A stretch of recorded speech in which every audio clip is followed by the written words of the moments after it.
believe that the lens everyone looks at life on is influenced by the experiences that they have had throughout their lives. I grew up in Chicago and I attended a Catholic elementary school. And I was the type of student that always followed the rules, always liked to do the right thing, and a lot of times the people around me tried to get me in trouble. On Wednesdays we went to Mass, and it was an hour-long service, and we were encouraged to stay in our seats and discouraged to even go to the bathroom. But a lot of my friends, who always thought I was the teacher's pet that year, the year before, and every year, always tried to get me to participate in the activity of going to the back of church and chew gum, of which I did not want to participate. One day, my friend Mary was sitting next to me, and she asked me to escort her to the back of the church because she wasn't feeling well. But I knew what her plan was, and so I declined. She asked me again, but I was stuck in my seat and I was not moving. This was St. Hedwig's Church, and it was built in 1901, and it's beautiful inside. It's the old style church, has 12 columns, 6 on each side, lining from the entrance to the altar. Since I declined to help Mary, Mary decided to go herself. She got up from her seat, and at that time, genuflected to the front, got into the middle of this long aisle, went to do her kneel, and with that, fell flat on her face. Wow. I thought she was lying to me, that she wanted to go chew gum, but really, she was not feeling well and she felt faint. Mary and I walked home every day, and for that next week, with the scars or the scratches and the bloody bruise on her face, it was a constant reminder on how perhaps I was not the best listener. But I was only 8 years old, and you really can't teach an old dog new tricks at 8. When I was 14, I was at home, and someone had rang our doorbell. And so I went to answer the door, and there was a teenage boy there. And we lived in a bungalow house with a wooden door, and we had the push-button lock, and then we also had the chain like you have when you go to a hotel room. So I opened the door, and he said, "Please let me in your house." Well, we weren't allowed to let anyone in the house, especially if you didn't have permission. So I went to find my mom, who was sleeping, and I said, "Some teenager is asking to come in the house. Don't let him, what does he want? I don't know. Don't let him in." So I went back through the crack, and I said, "I'm sorry, we can't let you in. Please, please, let me in the house. Let me in the house." Went back to my mother and said, "He's anxious to get in our house. Tell him to go away." "I'm sorry." Boom, closed the door. Never thought of him again. Went to bed.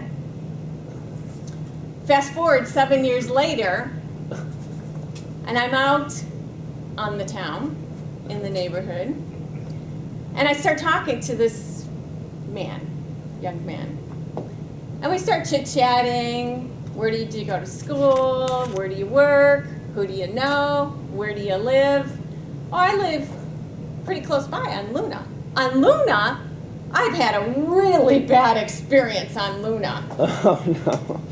One day, when I was younger, a bunch of guys were chasing me. And I went to this house, and I was desperately trying to get into the house, and they wouldn't let me in. Well, at this point, now I am interested. Well, what happened? He told me that he was so afraid that they were going to beat him up that he had crunched down behind the stone wall that was outside our door and waited there for about 30 minutes until the group of guys had left. Of course, being the honest person I am, I did tell him that it was my house and it was me, and we had a good laugh over that. And I thought to myself, when will I ever learn to listen? And I was blessed with that ability to listen in 2004 when my mom died. We were living here in Tampa, and I had gone to Chicago to visit her. And it's hard for me to talk about it because I'm not the type of person who even likes death or dying. But yet, I was so thrilled that I was there. And it's kind of a weird concept. But the hospice people had told us, given us tips on things that you could recognize when a person is getting near death. And maybe because of my past experiences, I had actually listened to what they were telling me. So I had called my dad, and I said, Dad, I think you need to get here. But he didn't listen to me. And so I was the only person there when she had died, and thankful for it. He said to me, how did you know? I said, because I listened to what the hospice people had said. And while we were talking about it, by the grace of God, we had a good laugh, because another thing that they had told us was one of the last things to leave you is your hearing. And my mom at that point was in a coma. And we were talking in front of her about hospice being there, and that the next day she was going to be the first one to, it was going to be her first day to be in hospice and the expense of it. And the lady said, you need to really step out of the room. This is not a conversation to have here. Oh, wow. But my mom was a frugal person. And I'm sure she was listening. Because I think that with the news of the expense of that hospice care, she decided there is no way that my family is paying this kind of money for me to lie in this bed in a coma. And so I was lucky that I was there. Listening takes work and practice. And the better listener you are, the better communicator you can be.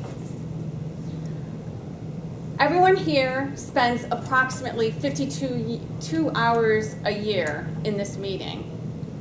It's a whole week of your life. So if you're going to come here, you might as well practice your listening skills. And there's several ways you can do it. Accumulator, grammarian, speech evaluator, general evaluator.